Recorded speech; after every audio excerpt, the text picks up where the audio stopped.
नमस्कार। आप देख रहे हैं देश न्यूज। मैं हूं आपके साथ ऋषिका गुप्ता। हमारे खास कार्यक्रम में आपका बहुत स्वागत है।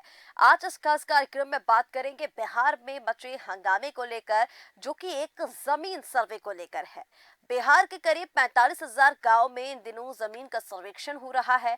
कई चरणों में संपन्न होने वाली प्रक्रिया को जुलाई 2025 तक पूरा होना है, लेकिन रोजी रोटी कमाने के लिए राज्य से बाहर रहने वाले लोग इससे काफी परेशान हैं। बिहार सरकार ने इसके लिए भूमाफियाओं को जमीन का मालिकाना हक के लिए सबूत के तौर पर कुछ दस्तावेज दिखाने को कहा है, और इन्हीं दस्तावेजों को जुटाने में कई लोगों को कई तरह की परेशानियां हो रही हैं। खास तौर पर रोजी रोटी के लिए राज्य से बाहर रहने वाले लोग काफी पसोपेश में हैं। लोगों में ये डर भी है कि अगर वांछित दस्तावेज नहीं दिखा सके तो उनकी जमीन कहीं सरकार की तो नहीं हो जाएगी। हालांकि सरकार सर्वेक्षण के संबंध में पूरी प्रक्रिया का सोशल मीडिया समेत कई तरह से हर प्लेटफॉर्म पर प्रचार प्रसार कर रहे हैं। ग्राम सभा में अधिकारी दे रहे सर्वे की जानकारी। सर्वे शुरू होने से पहले सभी पंचायतों में ग्राम सभाएं हो रही हैं। अधिकारी लोगों को ये बता रहे हैं कि जमीन पर दावा करने के लिए उन्हें कौन कौन से दस्तावेज जमा करने होंगे। ये दस्तावेज इस बात पर निर्भर होंगे कि जमीन किस श्रेणी की है और किसके नाम पर है। अगर ये पूर्वजों के नाम पर है तो उनकी मृत्यु का प्रमाण पत्र देना होगा। मालगुजारी रसीद और खतियान ऐसे अधिकारी अभिलेख जिसमें रकबा समेत जमीन की पूरी जानकारी होती है, कॉपी दिखानी होगी।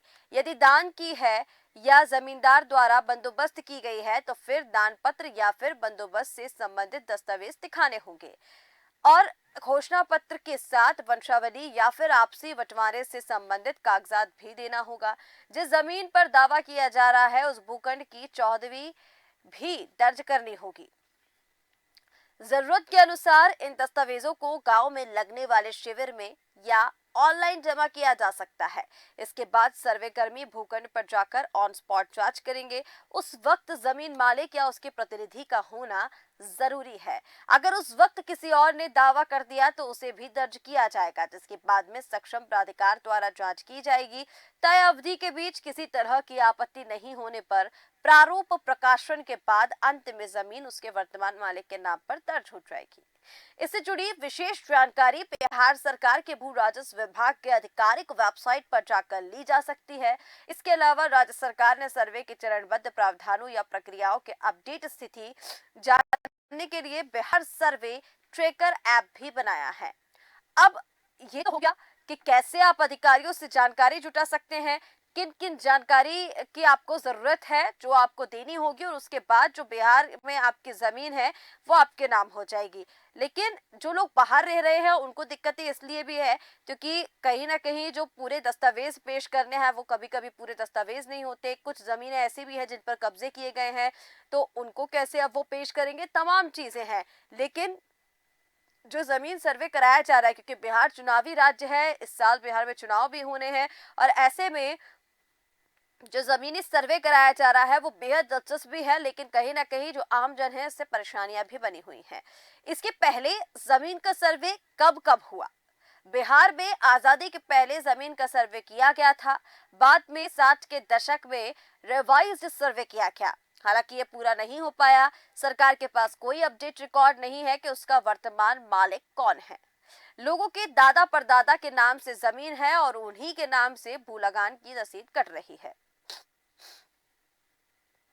अब अवकाश प्राप्त अधिकारी राजशेखर शरण ये कहते हैं कि बिहार में अब भी जो खतियान इस्तेमाल में है वे काफी पुराना है। अधिकतर जगहों पर ये 1910 तक का बना हुआ है। जब ये पुराना हो जाता है तो इसके कई दावेदार हो जाते हैं, क्योंकि तब तक परिवार कई हिस्सों में बंट चुका होता है, लेकिन उनके नाम पर कुछ होता नहीं है।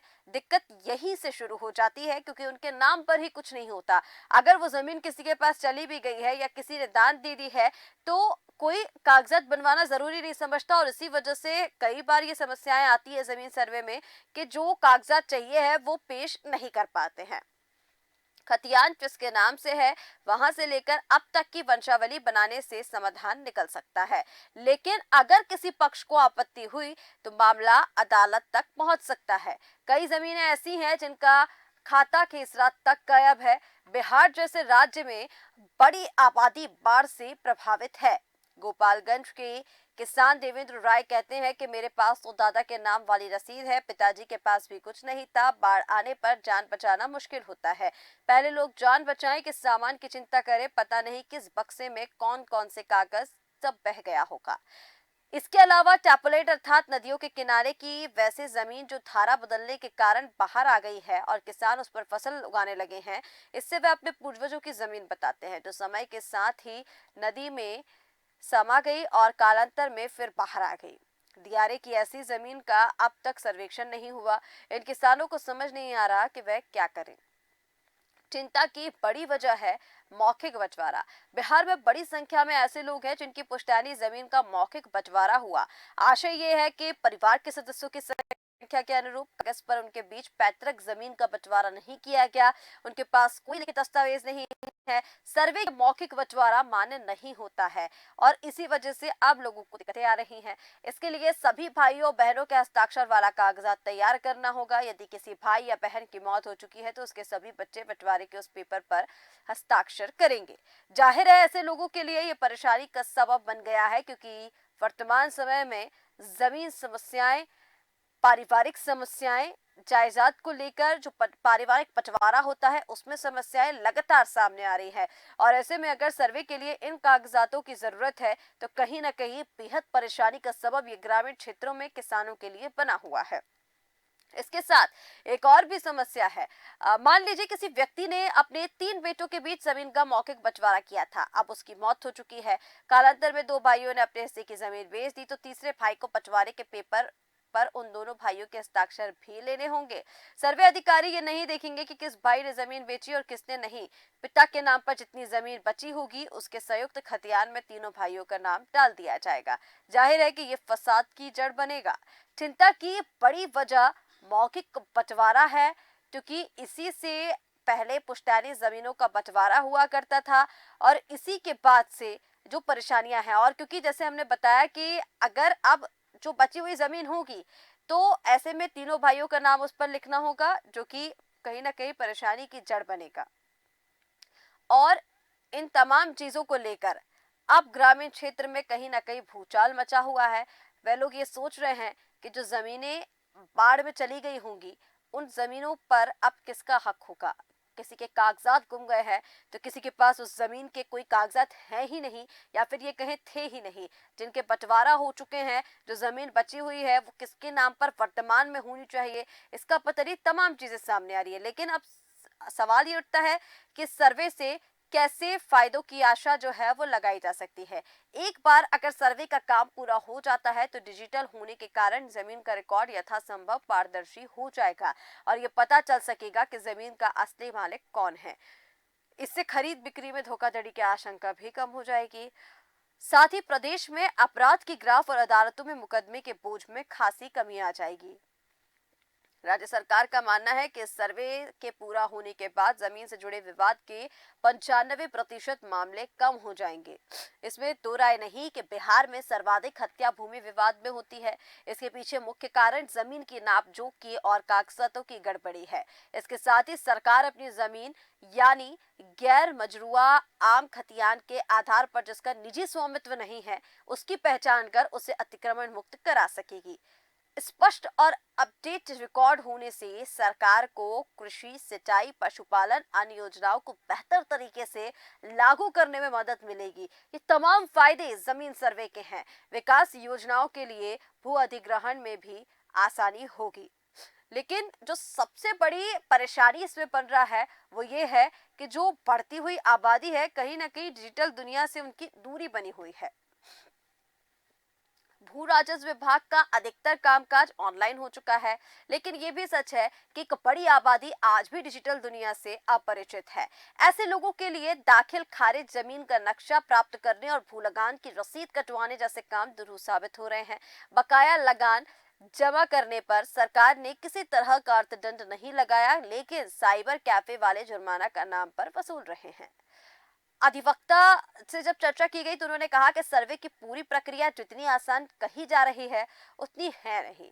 प्रोसेस भी काफी लंबा है, कई तरह की अन्य समस्याएं हैं। भू राजस्व विभाग की सच्चाई सभी जानते हैं। ऐसे में कागजात जुटाने में लोगों को कितनी मदद मिलेगी, इसका अंदाजा लगाया जा सकता है। आम बिहारी कागजातों के लिए ब्लॉक कार्यालयों का चक्कर लगाने और भू राजस्व विभाग के कर्मियों से साक्षात्कार को किसी सजा से कमतर नहीं मानता। इस विभाग के मंत्री ने भी कुछ दिनों पहले ये स्वीकार किया था कि उनका विभाग भ्रष्टाचार में आकंठ डूबा हुआ है और यहाँ बिना पैसे के कोई काम नहीं होता।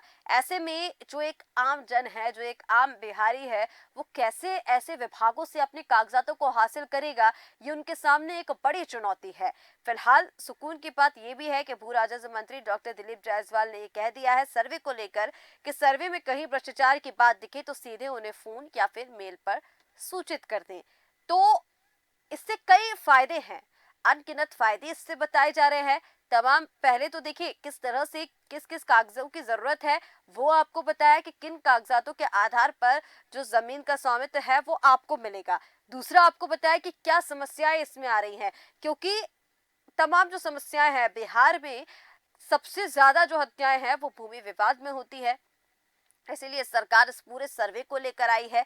पहले जब ये सर्वे हुए हैं, इसको लेकर कई सारे फायदे देखने को मिले और इस बार भी खासकर सर्वे की अगर बात की जाए तो जो जमीन से संबंधित प्रकरण है, इस सर्वे के बाद उसमें कमी आ जाएगी। जो भूमि विवाद में हत्याएं होती हैं वो नहीं होंगी।